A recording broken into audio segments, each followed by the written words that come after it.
Hello everyone, welcome back our channel The Power of Assumption. So இந்த video டைட்டில்லே உங்களுக்கு தெரிஞ்சிருக்கும் இன்றைக்கி டாபிக் என்ன அப்படின்ட்டு. ஸோ ஆக்சுவலி இந்த வீடியோ நான் வந்து ரெக்கார்ட் பண்ணணும் அப்படின்னு நினைக்கல. பட் நிறைய பேர் வந்து டிஎம் பண்ணுறாங்க related health issue, right? But அதே வந்து சேம் டைம் நிறைய பேர்த்துக்கு வந்து மேனிஃபெஸ்டேஷன் வந்து ஹெல்த்துக்கும் நம்ம பண்ணலாமா அப்படின்ட்டு நிறைய பேர்த்துக்கு தெரியாது. ஸோ அந்த ஒரு விஷயத்துக்காக தான் இந்த video.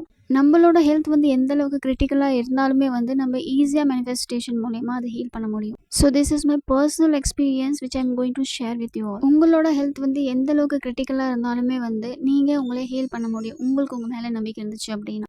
Last few months before பார்த்தீங்க அப்படின்னா எனக்கு ஒரு ஹெட்டேக் வந்துச்சு. இட்ஸ் நார்மல் ஹெட்டேக் மாதிரி தான் இருந்துச்சு ஸ்டார்டிங். தென் பார்த்தீங்க அப்படின்னா நைட் ஆக ரொம்ப ஹெவி ஆயிடுச்சு. பிகாஸ் எனக்கு நார்மலாகவே ஹெட்டேக் வராது. ஸோ அதனால் பெருசாக நான் கவனிக்கவும் இல்லை. ஸோ அதனால் நான் அசால்ட்டாக விட்டுட்டேன். பட் நைட்டு ஒரு 11 or 12:30 அந்த மாதிரி டைமில் வந்து ஹெட்டேக் வந்து ரொம்ப சீவியர் ஆயிடுச்சு. ஸோ நான் நினச்சேன் நார்மல் ஹெட்டேக்காக தான் இருக்கும், ஸோ அது பெரிய விஷயம் கிடையாது, மார்னிங்குள்ளே சரியாயிரும் அப்படின்னு நினச்சிட்டு நான் அசால்ட்டாக விட்டுட்டேன். அரௌண்ட் ஒரு 12:30 to 1 o'clock என்னோடய ஹெட்டேக் வந்து சீவியர் ஆயிடுச்சு. எனக்கு அதுக்கு மேலே கண்ட்ரோல் பண்ண முடியல. சரி யாருக்காவது இன்ஃபார்ம் பண்ணலாம் வீட்டில் அப்படின்ட்டு போய் பார்த்தா எங்கள் பேரண்ட்ஸ் தூங்கிட்டு இருக்காங்க. ஸோ எதுக்கு போய் அன்டைமில் அவங்கள டிஸ்டர்ப் பண்ணணும் அப்படின்ட்டு நானும் விட்டுட்டேன். ஸோ சரி அப்படின்னு வந்து எனக்கு ஏதோ மெசேஜ் வந்திருந்தது. ஸோ யார்கிட்ட மெசேஜ் பண்ணியிருக்காங்க அப்படின்னு எடுத்து பார்த்தா எனக்கு அந்த வேர்ட்ஸ் எல்லாமே வந்து டெக்ஸ்ட் பண்ணியிருந்தாங்க. அது வந்து எனக்கு எல்லாமே பிளராக தெரியுது, கிளியராக தெரியல.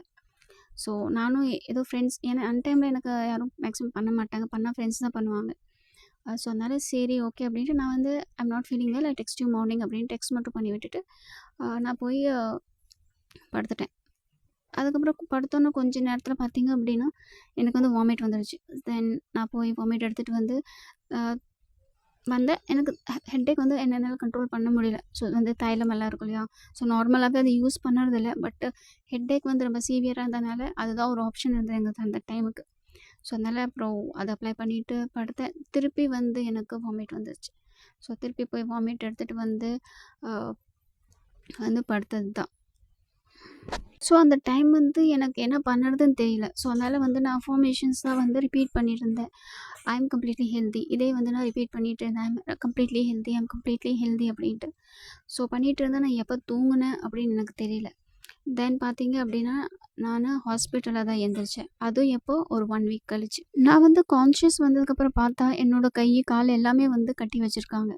ஸோ நான் ஒன்ஸ் கான்ஷியஸ் வந்ததுக்கப்புறம் டாக்டர் பார்த்தாங்க. செக் பண்ணி பார்த்துட்டு கை காலில் கட்டியிருந்தாங்க இல்லையா, ஸோ அதெல்லாமே வந்து ரிமூவ் பண்ணி விட்டுட்டாங்க. அந்த டைம் வந்து நான் ரொம்ப ஷாக்கில் இருந்தேன். ஏன்னா எனக்கு ஏன் நான் ஹாஸ்பிட்டலில் இருக்கிறேன்னே எனக்கு தெரியல.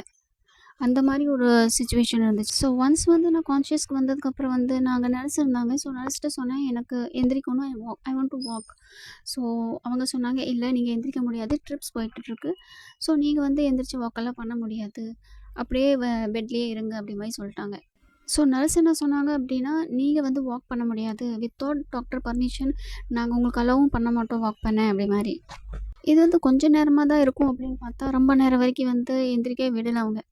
கேட்டால் இல்லை ட்ரிப்ஸ் போயிட்டுருக்குது, நீங்கள் எந்திரிக்கக்கூடாது, வாக் பண்ணக்கூடாது அப்படி இப்படின்னு மாதிரி சொல்லிகிட்டே இருந்தாங்க. தென் ஒரு சர்டன் ஸ்டேஜுக்கு அப்புறம் வந்து இல்லை எனக்கு இதுக்கு மேலே வந்து என்னால் படுத்துகிட்டே இருக்க முடியாது, I just want to walk அப்படின்னு. ஸோ அதுக்கப்புறம் தான் நர்ஸ் சொன்னாங்க இல்லை உங்களால் வாக் பண்ண முடியாது அப்படி மாதிரி. ஸோ நான் கேட்டேன் வாய் எதனால அப்படி சொல்கிறீங்க அப்படி மாதிரி நான் கேட்டேன்.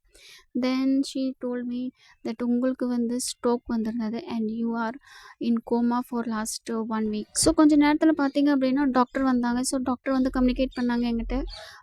ஸோ நான் கேட்டேன் இவங்க என்னை வந்து இப்படி வாக் பண்ண விட மாட்டேங்கிறாங்க அப்படி இப்படின்னு சொன்னேன். ஸோ அவங்க சொன்னாங்க இல்லை இப்போத்துக்கு நீங்கள் வாக் பண்ண முடியாது, ஸோ கொஞ்சம் நேரத்துக்கு நீங்கள் கொஞ்சம் நாளைக்கு இப்படி தான் இருக்கணும், ஸோ அதுக்கப்புறம் வந்து நான் சொல்லும் போது தான் நீங்கள் வாக் பண்ண முடியும், அன்டில் வந்து எங்களுக்கு வந்து கான்ஃபிடென்ட் வரணும் நீங்கள் வாக் பண்ண தனியாக வாக் பண்ண முடியும் அப்படின்னா மட்டும் தான் நாங்கள் உங்களை வந்து வாக் பண்ண விடுவோம், அதர்வைஸ் நாங்கள் வாக் பண்ண விட மாட்டோம் அப்படி மாதிரி கிளியராக சொல்லிட்டாங்க. டாக்டர் என்ன சொன்னாங்க அப்படின்னா நீங்கள் ஹாஸ்பிட்டல் வரும்போது ரொம்ப கிரிட்டிக்கலான சுச்சுவேஷனில் இருந்தீங்க, ஸோ நாங்கள் ரிஸ்க்கெல்லாம் எடுக்க முடியாது, எங்களுக்கு கான்ஃபிடென்ட் வந்தால் மட்டும் தான் நாங்கள் வாக் பண்ண அலோவ் பண்ணுவோம், அதர்வைஸ் நீங்கள் வாக் பண்ண முடியாது அப்படி மாதிரி சொல்லிட்டாங்க ஸ்ட்ரிக்டாக. நான் கான்ஷியஸ்க்கு வந்ததுக்கப்புறம் என்னோடய ஃபேமிலி மெம்பர்ஸ் அண்ட் கசின்ஸ் வந்து அங்கே தான் இருந்தாங்க ஹாஸ்பிட்டலில். ஸோ அவங்க வந்து எங்கிட்ட கம்யூனிகேட் பண்ணாங்க, என்கிட்ட வந்து பேசினாங்க. இந்த மாதிரியெல்லாம் இருந்துச்சு உனக்கு ஞாபகம் இருக்கா அப்படி மாதிரி கேட்டாங்க. பட் அவங்க சொன்ன எந்த ஒரு விஷயமே எனக்கு வந்து ஞாபகம் இல்லை, ஸ்டாக் அவுட் ஆகவே இல்லை. நான் அந்த மாதிரி வந்து பேசியிருக்கேன்னா கூட எனக்கு ஞாபகம் இல்லை. ஸோ நான் கான்ஷியஸ் வந்துட்டேன் அப்படின்னு தெரிஞ்சதுக்கப்புறம் எங்கள் அம்மா போய் டாக்டர்கிட்ட வந்து என்னை டிஸ்சார்ஜ் பண்ண சொன்னாங்க. ஏன்னா எங்கள் அம்மாவுக்கு வந்து ஹாஸ்பிட்டல்லாம் பயம். ஸோ ஏன்னா எங்கள் ஃபேமிலியில் நிறைய பேர் வந்து ஹாஸ்பிட்டல் வந்து நிறைய பேர் இறந்துருக்காங்க. ஸோ அதனால் வந்து including my brother, my uncle R my grandma, ஓகேவா? ஸோ அதனால் எங்கள் அம்மாவுக்கு வந்து ஹாஸ்பிட்டல்னாவே பயம். அதனால் என்னை எவ்வளோ சீக்கிரமாக வந்து ஹாஸ்பிட்டல்லேருந்து வெளியே கொண்டு போகணுமோ அந்த ஒரு இதில் ட்ரை பண்ணிட்டு இருந்தாங்க. டாக்டர் வந்து கிளியராக சொல்லிட்டாங்க, நாங்கள் இப்போத்துக்கு அலோவ் பண்ண மாட்டோம். 3 to 4 டேஸ் வந்து நாங்கள் பார்ப்போம். இவங்க வந்து ப்ராப்பராக வாக் பண்ணுறாங்க, சாப்பிட்றாங்க அப்படின்னா மட்டும் தான் அலோவ் பண்ணுவோம். அதர்வைஸ் நான் பண்ண மாட்டோம். அது மீறி நீங்கள் வந்து இவங்கள 3 டேஸ் கழிச்சு கூப்பிட்டு போகணும் அப்படின்னு நீங்கள் நினச்சிங்க அப்படின்னா லெட்டர் எழுதி கொடுங்க. இதுக்கப்புறம் இங்கேருந்து போனதுக்கப்புறம் இவங்களுக்கு ஏதாவது ஆச்சு அப்படின்னா எனக்கும் எங்களுக்கும் இது சம்மந்தம் கிடையாது. இதுக்கு ஃபுல் அண்ட் ஃபுல் ரெஸ்பான்சிபிலிட்டி நீங்கள் தான் அப்படி மாதிரி. ஸோ ஐசியூலேருந்து வந்து ஜென்ரலுக்கு ஷிஃப்ட் பண்ணாங்க. ஜென்ரல் ஷிஃப்ட்டு பண்ணதுக்கப்புறம் தான் எனக்கு தெரிஞ்சது என்னால் சுத்தமாக வாக் பண்ண முடியல அப்படின்ட்டு. ஸோ என்னோடய கசின்ஸ் எல்லாம் சொன்னாங்க, வாக் பண்ண ட்ரை பண்ணினா தான் இங்கேருந்து நம்ம போக முடியும். இல்லை அப்படின்னா உன்னை விட மாட்டாங்க, இங்கே தான் வச்சுக்குவாங்க மாதிரி அப்படி சொன்னாங்கனால சரி அப்படின்னு நான் ட்ரை பண்ணேன். பட் எந்திரிச்சோடனே கீழே விழுந்துட்டேன். தென் திருப்பி வந்து ட்ரை பண்ணலாம் அப்படின்ட்டு வந்து எந்திரிச்சிட்டு நடக்கவே முடியல. அந்த ஒரு ஸ்ட்ரென்த் இருக்கும் இல்லையா நம்மளுக்கு நடக்கிறதுக்கு, அந்த ஸ்ட்ரென்த்தே சுத்தமாகவே இல்லை. தென் அதுக்கப்புறம் வந்து என் சிஸ்டர் சொன்னாங்க, நாங்கள் வந்து பிடிக்கிறோம் நீ நட அப்படி மாதிரி. இப்போ நான் சொன்னேன், இல்லை நானே நடக்க ட்ரை பண்ணுறேன். ஏன்னா வீட்டுக்கு போனதுக்கப்புறம் ஒருத்தவங்க வந்து நம்ம கை பிடிச்சே நடக்க வைக்கணும் அப்படின்ட்டு இல்லையா, இருக்கக்கூடாது இல்லையா, ஒருத்தவங்க சப்போர்ட்லேயே நம்ம நடக்கிற மாதிரி இருக்கக்கூடாது அப்படின்காக இல்லை நானே நடக்கிறேன் அப்படி மாதிரி சொல்லி தென் நான் வந்து அங்கே வச்சுருப்பாங்க இல்லையா பெட்டு அண்ட் அந்த ஃபர்னிச்சர்ஸ் எல்லாம் இருக்கும் இல்லையா, ஸோ அதை பிடிச்சி நடக்க ட்ரை பண்ணேன். பட் அந்தளவுக்கு என்னால் நடக்க முடியல. அந்த ஓரளவுக்கு ஒரு பேலன்ஸ் கிடைக்கல. ஸோ கொஞ்ச நேரம் நடந்துட்டு எனக்கு அதுக்கப்புறம் நடக்க முடியல அப்படின்ட்டு நான் பேசாமல் உட்காந்துட்டேன். கொஞ்ச நேரத்தில் ஒரு ஈவினிங் டைமில் வந்து டாக்டர் விசிட் பண்ணாங்க. தென் டாக்டர் வந்து கேட்டாங்க, இன்றைக்கி என்ன சாப்பிட்டீங்க இதெல்லாமே கேட்டுட்டு தென் வாக் பண்ணீங்களா அப்படி மாதிரி கேட்டாங்க. நான் சொன்னேன், ஆமாம் வாக் பண்ணேன், பட் என்னால் அவ்வளோக்கு நடக்க முடியல அப்படி மாதிரி சொன்னேன். ஸோ டாக்டர் சொன்னாங்க, நீங்கள் எங்களுக்கு வந்து சாட்டிஸ்ஃபைட் ஆகணும் நீங்கள் நடக்கிறது. அப்போ தான் வந்து நாங்கள் உங்களை வீட்டுக்கு அனுப்புவோம். எங்களுக்கு வந்து அந்த கான்ஃபிடென்ட் வரலை அப்படின்னா நாங்கள் அனுப்பவே மாட்டோம் அப்படி மாதிரி சொல்லிட்டாங்க. ஸோ எவ்வளோ நேரம் நடந்தீங்க அப்படின்னாங்க. நான் ஓப்பனாக சொல்லிட்டேன், என்னால் ரொம்பலாம் நடக்க முடியல, நான் கொஞ்சம் நேரம் தான் நடந்தேன் அப்படி மாதிரி. ஸோ டாக்டரை வந்து பரவாயில்ல, பட் இப்போ என் முன்னாடி நடந்து காட்டுங்க அப்படி மாதிரி சொன்னாங்க. ஸோ அவங்க முன்னாடி நடந்தேன். ஸோ கொஞ்சம் நடந்ததுக்கப்புறம் அவங்க சரி ஓகே, பட் இதெல்லாம் பர்ஃபெக்ட் கிடையாது, உனி கொஞ்சம் எங்களுக்கு தோணணும் ஓகே அப்படின்னு. அப்போ தான் நான் வந்து இங்கேருந்து போகிறதுக்கு பர்மிஷன் கொடுப்பேன் அப்படி மாதிரி சொல்லிட்டு போயிட்டாங்க. ஸோ நைட்டெல்லாம் வந்து நான் ப்ராக்டிஸ் பண்ணிவிட்டு அந்த கிடைக்கிற டைம்லலாம் வந்து கொஞ்சம் நடக்கிறேன். எனக்கு கண்டினியூஸாக நடக்க முடியல. ஸோ அதனால் எப்போல்லாம் தோணுதோ அப்போல்லாம் எந்திரிச்சு நடக்க ட்ரை பண்ணேன். அப்படியே ப்ராக்டிஸ் பண்ணி அப்புறம் நெக்ஸ்ட் டே திருப்பி டாக்டர் வந்தாங்க, செக் பண்ணாங்க. தென் திருப்பி அதே சேம் நடந்து காட்டுங்க அப்படி மாதிரிலாம் சொன்னாங்க. ஸோ நடந்து காமிச்சேன். தென் அது he said okay. At the same time வந்து டாக்டர் என்ன சொல்லிட்டாங்க அப்படின்னா, ஃபோன் பார்க்கக்கூடாது, நியர்பை ஒரு 6 மந்த் ஒர்க் போகக்கூடாது. அப்புறம் வந்து ஃபோனோ டிவியோ இல்லை இந்த லேப்டாப் இந்த மாதிரி விஷயத்தெல்லாம் நீங்கள் பார்க்கவே கூடாது. இதெல்லாம் டோட்டலாக இக்னோர் பண்ணுங்கள். ஒரு 6 மந்த்துக்கு நீங்கள் வந்து கொஞ்சம் வந்து கேர்ஃபுல்லாக இருக்கணும் அப்படி மாதிரி சொல்லிட்டாங்க. ஸோ அதனால் வீட்டில் எல்லாருமே வந்து ஃபோன் அதெல்லாமே வாங்கிட்டாங்க. எதுவுமே வந்து கையில் கொடுக்கல, எல்லாமே வந்து வாங்கி வச்சுக்கிட்டாங்க, நான் யூஸ் பண்ணக்கூடாது அப்படின்காக. ஸோ வீட்டுக்கு வந்ததுக்கப்புறம் பார்த்தீங்க அப்படின்னா ரொம்பலாம் நடக்க முடியல. வீட்டுக்குள்ளே நடக்க முடியும், ஏன்னா வீட்டுக்குள்ளே வந்து ஏதாவது பிடிச்சி நம்ம நடக்கலாம். பட் வெளியே வந்து வராண்டா அந்த மாதிரி எல்லா டைம் இருக்கிற பிளேஸில் வந்து நடக்க முடியாது, ஏன்னா அங்கே எதுவுமே பிடிக்கிறதுக்கு இருக்காது இல்லையா. ஸோ அப்படி இருக்கும்போது சரி அப்படின்ட்டு கொஞ்சம் நடக்கிறது, கீழே விழுகிறது, திருப்பி எழுந்திரிச்சு நடக்கிறது, கீழே விழுகிறது, இதே எனக்கு ஒரு ரொட்டீனாக போயிட்டு இருந்தது. தென் சரி ஃபோனும் வாங்கி வச்சுட்டாங்க. அப்புறம் ஏதாவது சொல்லி வீட்டில் நானும் கன்வின்ஸ் பண்ணி எனக்கு ஃபோன் வேணும், எனக்கு போர் அடிக்குது, இல்லை பிளாக்மெயில் பண்ணி ஃபோனை வாங்கிட்டேன் நான் எப்படியாவது. ஃபோன் கையில் வந்ததுக்கப்புறம் தான் எனக்கு அடுத்த ஷாக்கே. ஏன்னா நான் ஃபோன் வாங்கினதுக்கப்புறம் தான் எனக்கு ரியலைஸ் பண்ணேன், ஃபோனில் இருக்கிற எந்த லெட்டருமே என்னால் படிக்கவே முடியல. அது இங்கிலீஷாக இருக்கட்டும், தமிழ் நார்மலாக படிக்க தெரியாது, இங்கிலீஷாக இருக்கட்டும், ஹிந்தியாக இருக்கட்டும், என்னால் சுத்தமாகவே படிக்க முடியல. ஏயை டச் பண்ணால் பிஏ டச் பண்ணுறேன். ஏ தான் நினச்சிட்டு டச் பண்ணுறேன், பட் அது வந்து பியாக இருக்குது. ஸோ அந்த வேர்டு வந்து இது கன்ஃபார்ம் பண்ணுறதுக்கு எனக்கு ரொம்ப டைம் ஆகுது. இப்போ நான் வந்து இது ஏவா பியா அப்படின்ட்டு எனக்கே வந்து கன்ஃப்யூஸ் ஆகுது. அந்த மாதிரி ஒரு ஸ்டேஜில் இருந்தேன். அப்புறம் என்னடா இது நம்மளுக்கு இப்படி ஆயிடுச்சு, இது என்ன லெட்டர்னு கூட தெரிய மாட்டேங்குது அப்படி மாதிரி வீட்லேயும் நான் சொல்லலை. என்னை வீட்டில் சொன்னால் அவங்க இன்னும் ஜாஸ்தியாக பயந்துக்குவாங்க அப்படின்ட்டு நான் எதுவுமே சொல்லலை. ஸோ நம்ம எப்படியா நம்மளே ரிகவர் பண்ணணும் அப்படின்றக்காக நான் வந்து சரி அஃபர்மேஷன் பண்ணலாம்னா அஃபர்மேஷன் அந்த டைமுக்கு எந்த ஒரு அஃபர்மேஷன் எனக்கு ஞாபகம் வர மாட்டேங்குது. சரி நம்மளோட சேனலுக்குள்ளே போய் பார்ப்போம் அப்படின்ட்டு சேனலுக்குள்ளே போனால் சேனல் லாகின் பண்ண முடியல என்னால். ஏன்னா பாஸ்வேர்டு மறந்து போச்சு. என்னோட இன்ஸ்டா பாஸ்வேர்டு மறந்துச்சு, பர்சனல் பாஸ்வேர்டு மறந்துச்சு, எல்லாமே மறந்துச்சு. ஈவன் இன்க்ளூடிங் என்னோட ஃபோன் பாஸ்வேர்டு கூட எனக்கு மறந்து போச்சு. இன்க்ளூடிங் என்னோட யூசர் ஐடி கூட எனக்கு மறந்து போச்சு. ஸோ அப்படி இருக்கும்போது நான் என்னோடய ஃப்ரெண்டுக்கு கால் பண்ணி வந்து எனக்கு யூசர் ஐடி என்னோடது சென்ட் பண்ணி விடு அப்படி மாதிரி சொல்லி யூசர் ஐடி வாங்கி லாகின் பண்ணால் லாகின் ஆக மாட்டேங்குது. நான் ஒரு பாஸ்வேர்டு போடுறேன், நான் திங்க் பண்ணுறது ஒரு பாஸ்வேர்டு, நான் டைப் பண்ணுறது ஒரு பாஸ்வேர்டு அந்த மாதிரி இருக்குது. இப்போ டைப் நினைக்கிறேன், இப்போ டைப் பண்ணணும் அப்படின்னா நான் டைப் பண்ணிகிட்ருக்கேன். ஸோ அந்த மாதிரி ஆயிடுச்சு எனக்கு.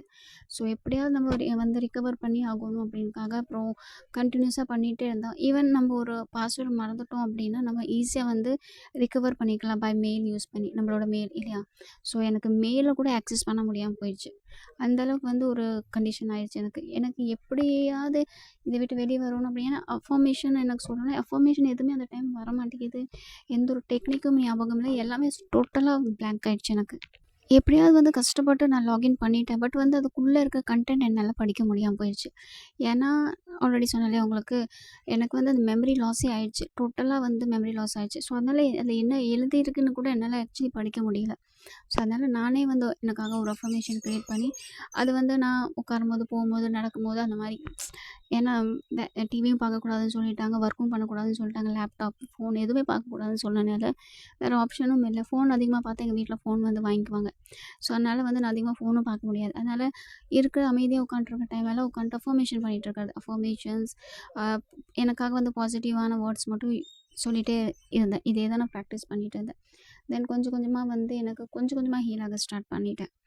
அஃபர்மேஷன்ஸ், பாசிட்டிவான செல்ஃப் டாக் இது பண்ணி பண்ணியே வந்து கொஞ்சம் நான் வந்து அப்படியே க்யூர் ஆகிட்டேன். ஸோ அதுக்கப்புறம் பார்த்தீங்க அப்படின்னா நான் வந்து எந்த ஒரு பேலன்ஸ் இல்லாமல் எந்த ஒரு சப்போர்ட் இல்லாமல் வந்து நானே வந்து வாக் பண்ண ஸ்டார்ட் பண்ணிட்டேன். ரொம்ப டிஃபிகல்ட்டாக தான் இருந்துச்சு இனிஷியலாக. பிகாஸ் கொஞ்சம் லைட்டாக பக்கத்தில் யாராவது வந்தாங்க அப்படின்னா விலக போயிடுவேன். அந்த மாதிரி இருந்துச்சு. ஸோ அதனால் வந்து யாருமே இல்லாத டைம் வந்து தான் நான் மேக்ஸிமம் வந்து நடக்கிறது அந்த மாதிரியெல்லாம் பண்ணிகிட்ருப்பேன். ஸோ அப்படியே ப்ராக்டிஸ் பண்ணி வந்து கொஞ்சம் ஓரளவுக்கு நான் வந்து நடக்கிறது கொஞ்சம் ஃபஸ்ட்டு மாதிரி இல்லாட்டிலையும் வந்து கொஞ்சம் ஓரளவுக்கு ஸ்ட்ரென்த் வந்துச்சு நடக்கிற அளவுக்கு. ஸோ அப்படியே வந்து வாக் பண்ணுறது, ஸோ கொஞ்சம் தூரமாக நடக்கிறது, வீட்டுக்குள்ளேயே வந்து கொஞ்சம் டிஸ்டன்ஸை இன்க்ரீஸ் பண்ணிட்டேன். இங்கேருந்து இவ்வளோ தூரம் அப்படி மாதிரி. ஸோ அப்படியே ப்ராக்டிஸ் பண்ணி ஓரளவுக்கு வந்து என் கால் எல்லாமே கொஞ்சம் வந்து ஸ்ட்ரென்த் ஆகிடுச்சு நடக்கிறதுக்கு.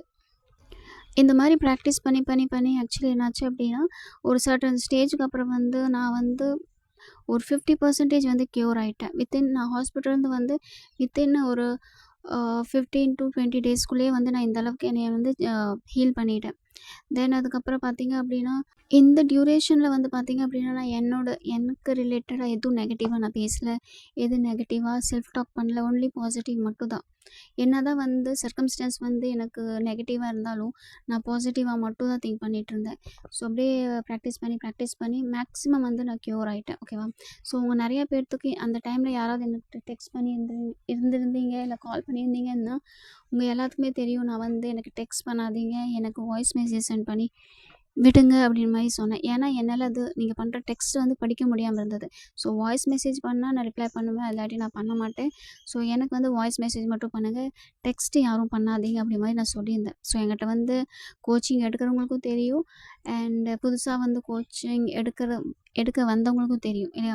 ஸோ அப்படி இருக்கும்போது அந்த ஒரு ரீசனால் தான் வந்து நான் எல்லாத்துட்டையுமே வந்து எனக்கு வாய்ஸ் மெசேஜ் அனுப்பிச்சி விடுங்க, டெக்ஸ்ட் எனக்கு தயவு செஞ்சு யாரும் பண்ணாதீங்க அப்படி மாதிரி சொல்லியிருந்தேன். This is only the reason. நான் கொஞ்ச நாளாக வந்து வீடியோ எனக்கு கேப்பில் இருக்கும். நிறையா வீடியோஸ் நான் போட்டிருக்க மாட்டேன். ரொம்ப லாங் கேப்பில் இருந்திருக்கும் வீடியோஸ் வரதுக்கு, ஒரு வீடியோக்கு இன்னொரு வீடியோக்கு.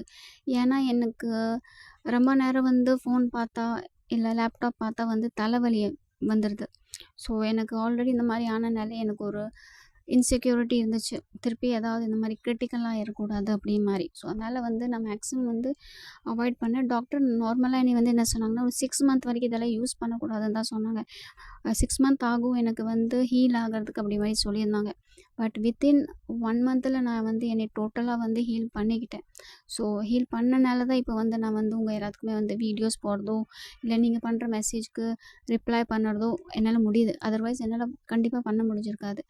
கொஞ்ச நாள் முன்னாடி நீங்க நோட் பண்ணியிருக்கலாம். யார் என்ன கமெண்ட் பண்ணாலும் ஜஸ்ட் லைக் மட்டும் பண்ணிட்டு விட்டுறது. அதுக்கு ரிப்ளை நான் பண்ணவே மாட்டேன். இப்போ வந்து நான் ஒரு 95% ஹீல் ஆயிட்டேன். ஒரு 5% தான் இருக்கு. அதுவும் ஏன் அப்படின்னா, சில வேர்ட்ஸ் வந்து இப்பவும் வந்து ரீட் பண்ண கொஞ்சம் டைம் ஆகுது. Otherwise totally a head to to வரைக்கும் நான் வந்து ஃபுல்லா என்னை ஹீல் பண்ணிட்டேன். பட் சில அந்த சென்டென்ஸ் வந்து கொஞ்சம் படிக்கிறதுக்கு டைம் ஆகுது. அந்த ஒரு விஷயத்துக்காக தான் ஒரு 5% இன்னும் என் மேல ஒர்க் பண்ண வேண்டியது இருக்கு. இதில பெஸ்ட் பார்ட் என்ன அப்படின்னா, நான் வந்து ஹாஸ்பிட்டல்லேருந்து வந்து ஒரு 5 டேஸ் மட்டும் தான் டேப்லெட்ஸே சாப்பிட்டேன். அதுக்கப்புறம் நான் எந்த ஒரு டேப்லெட்டும் சாப்பிடல. ஈவன் டாக்டர் வந்து செக்கப் பண்ணவும் கூப்பிட்டுருந்தாங்க. நான் வந்து க்யூர் ஆனனால நான் செக்கப்க்கும் போகல. தென் இன் பிட்வீன் போன டாக்டர் பார்த்துட்டு ஓகே பெர்ஃபெக்ட் அப்படின்ட்டாங்க. நார்மலா நம்மளுக்கு ஸ்ட்ரோக்கெல்லாம் வந்துச்சு அப்படின்னா வந்து, நம்மள வந்து மேக்ஸிமம் நடக்க சொல்லுவாங்க, எக்ஸர்சைஸ் பண்ண சொல்லுவாங்க. பட் நான் நடக்கவும் அதிகமா கிடையாது. வாக்கெல்லாம் நான் அதிகமா பண்ணவே இல்ல. கொஞ்சம் அந்த கிரிப்பு வரணும், எனக்கு நடக்க ப்ராப்பரா வரணும்க்காக வீட்டுக்குள்ளேயே தான் நடந்தேன். வீட்டுக்குள்ள இருக்கிற அந்த ஸ்பேஸ்க்குள்ள மட்டும் தான் நடந்தேன் தவிர்த்து, வெளியலாம் அதிகமா எங்கேயும் நான் நடக்கல. இப்போ வேணா நடக்கிறேன் தவிர்த்து, பிஃபோர் நான் சுத்தமாவே நடக்கல. எக்ஸர்சைஸ் எல்லாம் நான் சுத்தமாவே பண்ணல. அண்ட் டேப்லெட்டும் வந்து ஜஸ்ட் ஒரு 5 டேஸ் மட்டும் தான். 5 டேஸ்க்கு அப்புறம் நான் டேப்லெட் கூட சாப்பிடல. இப்போ நான் இந்த சக்ஸஸ் ஸ்டோரி உங்களுக்கு எதுக்காக ஷேர் பண்ணுறேன் அப்படின்னா, நம்மளோட ஹெல்த் கண்டிஷன் எந்த அளவுக்கு கிரிட்டிக்கலா இருந்தாலும் சரி, டாக்டரே வந்து உங்களுக்கு ஒரு பர்ட்டிகுலர் டைம் குடுக்குறாங்க. இந்த டைமுக்கு அப்புறம் தான் நீங்க ஹீல் ஆகுவீங்க. உங்களால இந்த பர்ட்டிகுலர் ஒர்க் பண்ண முடியும் அப்படி மாரி சொல்றாங்க அப்படின்னா, அது எல்லாமே நம்பாதீங்க. ஏன்னா எனக்குமே வந்து ஒரு 6 மந்த் வரைக்கி அ வந்து எதுவுமே பண்ணக்கூடாதுன்னு தான் சொன்னாங்க இல்லையா? ஸோ அப்படி இருக்கும்போது ஹீல் ஆகுறதுக்கே 6 மந்த் ஆகும் மாரி தான் சொன்னாங்க. பட் நான் வந்து என்னை வித்தின் 1 மந்த்தில் நான் என்னை ஹீல் பண்ணிக்கிட்டேன். உங்களோட ஹெல்த் எந்த அளவுக்கு எக்ஸ்ட்ரீம் லெவலுக்கு இருந்தாலுமே சரி, உங்களால வந்து ஹீல் பண்ண முடியும். உங்களுக்கு உங்க மேல கான்ஃபிடென்ட் இருந்துச்சு அப்படின்னா, டாக்டர் வந்து இத சொல்றாங்க, அது சொல்றாங்க, ஹீல் ஆகாது அப்படி இப்படின்னலாம் மேட்டர் கிடையாது. இங்க மேட்டர் என்ன அப்படின்னா, உங்களுக்கு உங்க மேல எந்த அளவுக்கு கான்ஃபிடென்ட் இருக்கு. உங்களுக்கு உங்க மேல கான்ஃபிடென்ட் இருந்துச்சு அப்படின்னா, எந்த ஒரு டிசீஸா இருந்தாலுமே வந்து உங்களால வந்து ஈஸியா வந்து அதுலேருந்து ஓவர் கம் பண்ண முடியும். நார்மலா ஒரு பெர்சனுக்கு ஸ்ட்ரோக் வருது அப்படின்னா, அந்த பர்சன வந்து இம்மீடியட்டா ஹாஸ்பிட்டலுக்கு கூப்பிட்டு போவாங்க. ரைட். அப்படி கொண்டு போய் வந்து நெறைய பேர் வந்து சீக்கிரமா க்யூர் ஆக மாட்டாங்க. பட் எனக்கு வந்து ஸ்ட்ரோக் வந்தது நைட்டு. பட் எனக்கு கொண்டு போனது மார்னிங் ஆர் ஆஃப்டர்நூன் தான் ஹாஸ்பிட்டலுக்கே கொண்டு போயிருக்காங்க. ஸோ அப்படி இருக்கும்போது எவ்வளோ டைம் கேப் இருக்கு இல்லையா? ஸோ இந்த அளவுக்கு கேப்பு நம்ம குடுக்கவே கூடாது. எந்த ஒரு ஹெல்த் இஷ்யூஸ்லயுமே. பர்ட்டிகுலர் வந்து ஸ்ட்ரோக் அந்த மாரியெல்லாம் வந்துச்சுன்னா. ஏன்னா அது சீக்கிரம் வந்து க்யூர் ஆகாது அதனால.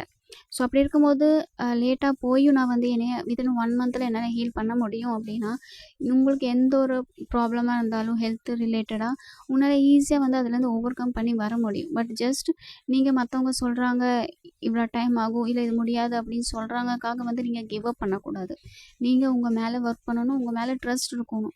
அப்பதான் வந்து நம்மளுக்கு நீங்க பண்ற அந்த பிராக்டிஸா இருந்தாலுமே வந்து நமக்கு ஒர்க் ஆகும். நீங்க வந்து கிவ் அப் பண்ணிட்டு, இல்ல டாக்டர் 6 மந்த் தான் சொல்லியிருக்காங்க, 1 இயர் தான் சொல்லியிருக்காங்க. அது வரைக்கும் வந்து எனக்கு ஆகாது அப்படின்னு நினைச்சீங்கன்னா, அப்ப வரைக்கும் ஆகாது.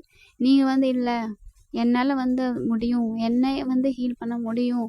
அப்படின்னு நீங்க நினைச்சீங்க அப்படின்னா, உங்களுக்கு வந்து நீங்க நினைக்கிறத விட சீக்கிரமா உங்களே உங்களால ஹீல் பண்ணிக்க முடியும். இந்த ஸ்டோரி நான் ஆக்சுவலி ஷேர் பண்ணதுக்கு ரீசன் என்னன்னா, நெறைய பேர் வந்து ஹெல்த்ல வந்து ரொம்ப அசால்ட்டா இருக்காங்க.